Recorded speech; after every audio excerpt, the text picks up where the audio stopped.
नमस्कार, धर्म टेलिभिजनको संयुक्त समाचारमा स्वागत छ। म सृष्टि खड्की। सुरु गरौँ आजका प्रमुख समाचारबाट।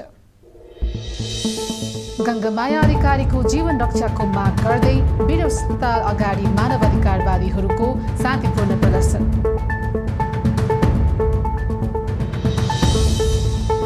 सञ्चार तथा सूचना प्रविधि मन्त्री पार्वत गुरुङले अब चुनाव कुनै पनि हालतमा रोकिन नसक्ने दाबी। खेलकुदमा रहेका चुनौतीलाई सहकार्य गर्दै पन्छाउने नवनियुक्त युवा तथा खेलकुद मन्त्री दावा तामाङको भनाइ।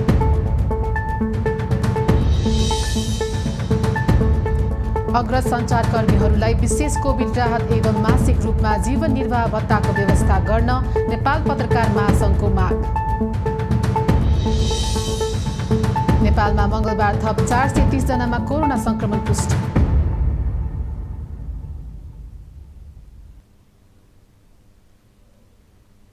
अब समाचार विस्तारमा। आफ्ना छोराका हत्यारालाई कारबाहीको माग राखेर लामो समयदेखि संघर्षरत गोर्खा फुजेलकी गङ्गामाया अधिकारीको जीवन रक्षाको माग गर्दै मंगलबार काठमाडौँको वीर अस्पताल अगाडि मानवाधिकारवादीहरूले शान्तिपूर्ण प्रदर्शन गरेका छन्। 3 साता लामो आमरण अनसनका कारण अधिकारीको स्वास्थ्य अवस्था अत्यन्त नाजुक भएको भन्दै उनीहरूले शान्तिपूर्ण प्रदर्शन गरेका हुन्। 2061 साल जेठको 24 गते आफ्ना मावली हजुरआमा हजुरबुबा भेट्न चितवन आएका बेला अधिकारीका 16 वर्षीय छोरा कृष्ण प्रसाद अधिकारीको हत्या भएको थियो। गङ्गामायाको स्वास्थ्य बिग्रिएको भन्दै सरकारलाई दबाब दिन गङ्गामाया बचाऊ अभियान गर्नु परेको मानवाधिकारवादी इन्द्र आर्यले बताउनुभयो। हाम्रा राज्य संयन्त्रहरू, अनुसन्धान गर्ने निकायहरू, अन्तर्राष्ट्रिय निकायहरू कसैले पनि वास्तवमा औचित्यपूर्ण सरकार नदेखाएको त्यसमा। त्यसकारणले गर्दा उहाँले जुन न्याय माग्नु भएको छ त्यसमा हाम्रो एकबद्धता छ। हामी मानवाधिकार कर्मी साथीहरू छौँ, पीडित साथीहरू हुनुहुन्छ, सम्पूर्ण साथीहरू हाम्रो एकबद्धता छ। किनभने त्यो न्यायका पक्षमा सधैँ हामी उभिन्छौँ एकातिर भने, अर्कोतिर उहाँको जीवन रक्षा अहम प्रश्न भएर आएको छ। उहाँ 23 दिन भयो आज चाहिँ उहाँले औषधि नखाएको, पानी नखाएको, होइन, अन्न त उहाँले खानुहुन्न थियो। त्यति हुँदाहुँदै पनि सरकार लगायत कसैले पनि सरकारवाला निकायले चासो देखाएनन्। उहाँका मागप्रति चाहिँ चासो नदेखाएको कारणले गर्दाखेरि उहाँको जीवन रक्षा एकातिर र उहाँले मागेको माग, न्यायको माग जायज माग हो। त्यो जायज माग पुरा हुनुपर्छ र उहाँले न्याय पाउनुपर्छ। उहाँको छोराको हत्यारालाई कारबाही हुनुपर्छ। चाहे त्यो जुनसुकै खालका प्रक्रिया हुन्, अदालतले एक थोक भनोस्, अनुसन्धानले अर्को थोक भनोस्, विदेशी निकायहरूले अर्को थोक भनुन्, त्यो आफ्नो ठाउँमा छ। तर उहाँको छोराको हत्या भएको हो भन्ने कुरा प्रमाणिक छ र हत्या गरेको भइसकेपछि उहाँले एलिगेट गरेको मान्छे होइन रहेछ भने पनि सरकारको ड्युटी के हो भने त्यो हत्यारा पत्ता लगाएर वास्तविक हत्यारालाई कारबाही गर्ने सरकारको ड्युटी हो। त्यो ड्युटीबाट सरकार च्युत हुन सक्दैन र त्यसलाई तपाईँको मोनिटरिङ गर्ने, त्यसलाई वाच गर्ने भूमिकाबाट अन्य निकायहरू जो सरकार राख्छन् न्यायका पक्षमा, द्वन्द्वका पक्षमा, द्वन्द्वकालीन घटनाहरूका पक्षमा, ती सरकार राख्ने निकायहरूले पनि यसमा चासो देखाउनु पर्यो र गङ्गामायाको जीवन रक्षा गर्नु पर्यो र गङ्गामायालाई न्याय दिलाउनु पर्यो भनेर हामी सबै चाहिँ यहाँ उपस्थित भएका छौँ। तपाईँहरूको प्रदर्शन चाहिँ होइन किन किस्तामा भइरहेछ त? प्रदर्शन चाहिँ उहाँ अनसन बस्नु भएको छ र त्यसरी अनसन बस्दाखेरि हामी परिस्थिति बमोजिम उहाँको क्रिटिकल अवस्था देखिसकेपछि चाहिँ त्यो क्रिटिकल अवस्थाका लागि खबरदारी गर्नका लागि बसेको। अब किस्ता केलाई भन्नुभयो त्यो चाहिँ म जान्दिनँ फेरि। बेला बेला मात्र बस्नुहुन्छ होइन? अनि सधैँ बस्ने त हाम्रो ड्युटी होइन, जागिर होइन नि। हामीले जागिर खाएको छैनौँ। गङ्गामाया अधिकारी चाहिँ बस्नुहुन्छ अनि वर्षैभरि यहाँ हामी धर्ना बस्ने हाम्रो ड्युटी होइन। मात्र कुरो के हो भने न्यायका पक्षमा आवाज उठाउने हाम्रो काम हो। त्यो आवाज उठाउने काम हामीले गरेका छौँ र त्यो हामी गर्छौँ। त्यो चाहिँ प्रतिवादीले हटायो। 26 गते पेशी थियो उच्च अदालतमा। आफ्ना छोराका हत्याराका साथै पतिलाई अनसनमै मर्न विवश बनाउने राज्यका पदाधिकारीहरूलाई समेत कारबाहीको माग गर्दै गङ्गामाया अधिकारी अहिले 12औं पटक आमरण अनसनमा बसेको पनि 22 दिन भएको छ। सञ्चार तथा सूचना प्रविधि मन्त्री पार्वत गुरुङले अब चुनाव कुनै पनि हालतमा रोकिन नसक्ने स्पष्ट पार्नु भएको छ। क्रियाशील दलित पत्रकार सङ्घले आयोजना गरेको कार्यक्रममा उहाँले सरकारलाई काम गर्न नदिएका कारण ताजा जनादेशमा जाने निर्णय गरेको भन्दै यो प्रतिगामी कदम नभएको समेत बताउनुभयो। उहाँले सबै दलहरू आन्दोलनको नाममा चुनावी प्रचारमा हिँडेको उल्लेख गर्नुभयो। मन्त्री गुरुङले पत्रकारहरूले पनि अहिलेको अवस्थालाई सूक्ष्म विश्लेषण गरी धारणा बनाउनु पर्ने बताउनुभयो। यो असंवैधानिक हुन सक्दैन। यो किन यो परिस्थिति यसको व्याख्या नगर्नु लामो हुन सक्छ। त्यसैले पत्रकार महासंघले कोट्याइहालेको हुँदाखेरि म यसमा प्रवेशै गर्न चाहेको थिइनँ। त्यसैले पनि मलाई के लाग्छ भने यस्तो विषयवस्तुप्रति आज हामी जिम्मेवार बनौँ र पत्रकार महासंघ अथवा पत्रकारहरू, हामी राजनीतिक पार्टीहरू, आज तपाईँको सडक आन्दोलनको माग गर्नेहरूले पनि चुनावको एजेन्डा बनाएको हो भन्ने कुरोमा सबै प्रष्ट भइसक्यो। नेपाली काङ्ग्रेसको सभापति शेरबहादुर देउवाले प्रष्टै भनिसक्नुभयो। अब कहाँ चुनावमा जानुपर्ने बेला कहाँ अब यो चाहिँ संसद पुनर्स्थापना भनिसक्नुभयो। अनि यो परिस्थिति एउटा चुनावको परिस्थिति गइरहेको बेलामा अब यसलाई चाहिँ ताजा जनादेश लिने कुरोमा अब फेरि पनि यो चाहिँ कहीँ स्वतन्त्रता छ र कहीँ कु भएको छ र कहीँ तपाईँको व्यक्तिगत रूपमा कहीँ यसलाई चाहिँ ताजा यो जनादेश काम लागेन, यसले मुलुकलाई अग्रगति दिन सकेन, यो अनिर्णयको बन्दी बन्न पर्यो, यो सरकारले काम गर्न सकेन, यो संरचनाले काम गर्न सकेन, नयाँ जनादेश लिउँ भन्नु फेरि जनताकै बिचमा जाने कुरो यो पक्कै पनि प्रतिगामी होइन, यो असंवैधानिक होइन। त्यसले पनि म तपाईँहरूलाई धेरै हामीले सोच विचार गरिकन हामीले धेरै यसको विरोध गर्ने भन्दा पनि यसलाई सन्तुलित ढङ्गले यसलाई द्वन्द्व न्यूनीकरण गर्ने हिसाबले हामी काम गरौँ, हाम्रा कलमहरू चलाउँ, हामीले त्यो अनुसारको सञ्चारकर्मीको भूमिका निर्वाह गरौँ।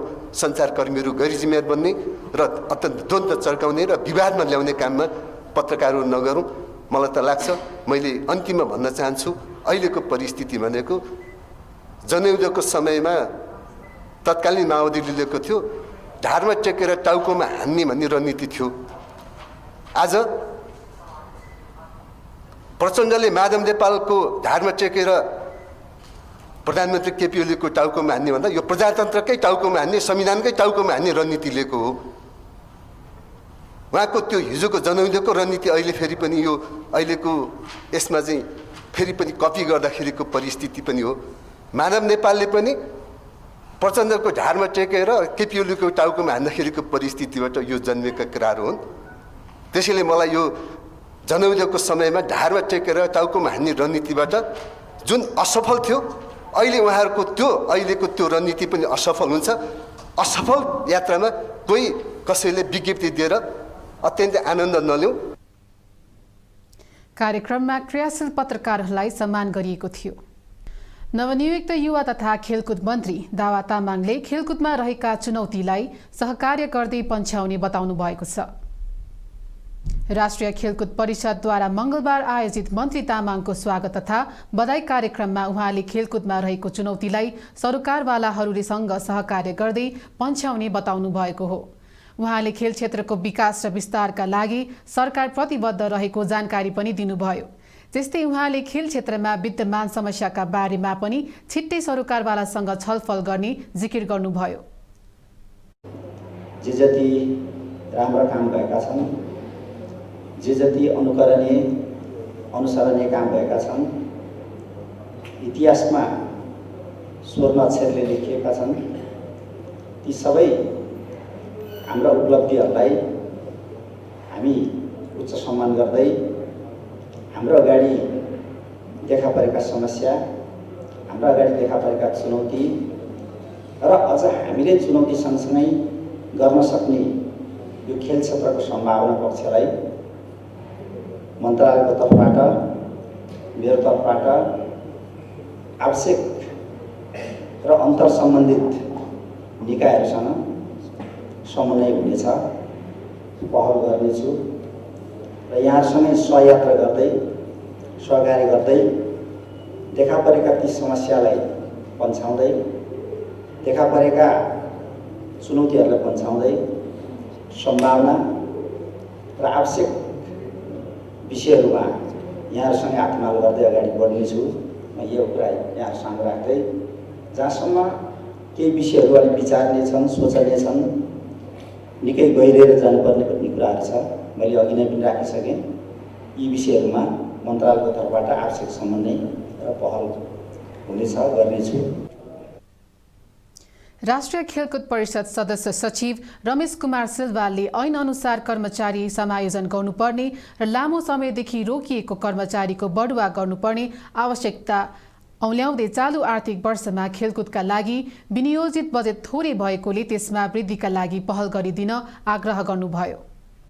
उहाँसँग कुराकानी गरेर उहाँसँग छलफल गरेर उहाँको लिखित अनुरोधमा यो वर्षको निम्ति बागमती प्रदेशको चाहिँ त्यहाँ राष्ट्रिय खेलकुद परिषदसँग समन्वय गरेर जिल्लाले काम गर्ने भनेर हामीले टुङ्ग्याएका छौँ।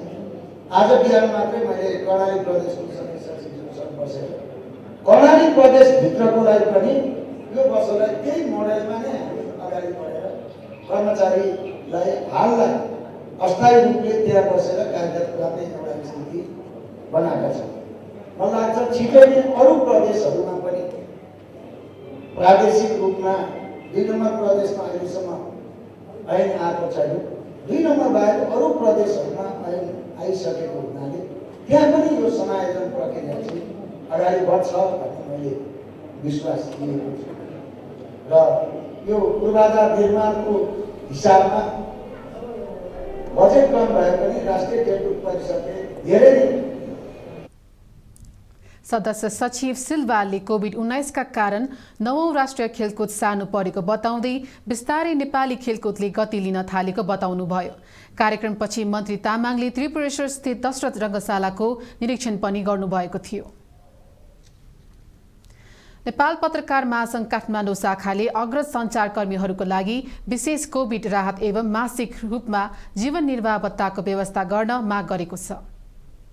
मंगलबार सिंहदरबारमा सञ्चार तथा सूचना प्रविधि मन्त्री माननीय पार्वत गुरुङलाई 16 बुँदे ज्ञापन पत्र बुझाउँदै महासंघले 60 वर्ष उमेर पुगेका र 25 वर्षभन्दा बढी समय निरन्तर पत्रकारिता गरिसकेका ज्येष्ठ तथा अग्रज सञ्चारकर्मीहरूलाई विशेष कोभिड राहत एवं मासिक रूपमा जीवन निर्वाह भत्ताको व्यवस्था गर्न सरकारको ध्यानकर्षण गराएको हो।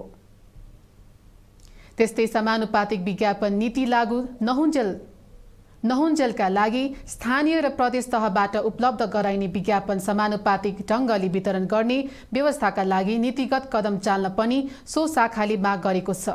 ठूला सञ्चारगृहहरूमा अहिलेसम्म श्रमजीवी पत्रकार ऐन लागू हुन नसकेको भन्दै तत्काल सरकारले हस्तक्षेप गरी ऐन लागू गराउन माग गरिएको शाखाका अध्यक्ष शान्ताराम बिडारीले जानकारी दिनुभयो।